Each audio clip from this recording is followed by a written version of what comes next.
દરવાજા વિસ્તારની અંદર ઘડિયાળી પોળ સાજી હાઈસ્કૂલ પાસે કોન્ટ્રાક્ટર સંજયસિંહ તથા તેના સાગરીતો દ્વારા શૌચાલયમાં મહિલાઓ પાસેથી પેશાબના નામ પર રૂપિયા પડાવવામાં આવે છે।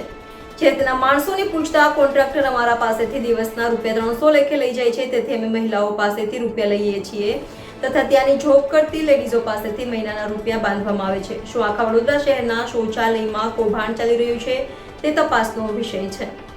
NN news Vadodara. દર્શક મિત્રો, તમારી આસપાસ બની રહેલી અવનવી ઘટનાઓ વિશે જાણવા માટે NN ન્યૂઝને લાઈક કરો, શેર કરો, સબસ્ક્રાઇબ કરો અને બેલ આઇકન પ્રેસ કરો, જેથી આપને नोटिफिकेशंस મળતી રહે। वही पैसा देता है ना साहब। नहीं, बस वो संडास कोई जाएगा तो ही आपको पैसा देगा ना। हाँ, शौचालय जो यूज करता है वो पैसा देता है। और यहाँ पे लेडीजों के पास से, लड़कियों के पास से उसने पैसे बंधे हुए हैं, वो आपको पता है?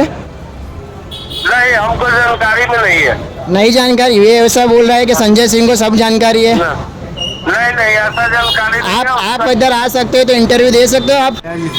हाँ बोलो, कौन से कॉन्ट्रैक्टर कौन से ऊपर એની વાત કરું। हाँ बोलो। સંજય છે। हाँ, અને છોકરીને તમે અહીંયા રૂપિયા લો છો? હા, તમે નંબર લખો છો અને એનો ના વિડીયો લઉં છું, બોલો તમે। સુપરવાઇઝર પૈસા લઈ જાય એવું કરો। નહીં, સુપરવાઇઝર અહીંયા તમને ચિઠ્ઠી લખીને આપી છે તમને। એવું કરી રોજ પૈસા લઈ સુપરવાઇઝર અહીંયા તમને એ લખીને આપ્યું છે, શું લખ્યું? કેમ તો પછી તમે પૈસા ઉઘરાવવાનો હક કઈ દીધો છે? એની વાત કરજો ને તો અમે વાત કરીશું ને, જે અમે એને વાત કરી, પણ અહીંયા તમારે ટોકન લખેલું છે, અહીંયા રૂપિયા લખવાનો છે, pay and use. Pay and અને યુઝ કોને કહેવાય? જેવું એ પે એન્ડ યુઝ કોને કહેવાય? શું કહું છું, સુપરવાઇઝરને બધી વાત અમે બધે ઉતાર્યું છે, પે એન્ડ યુઝ કોને કહેવાય?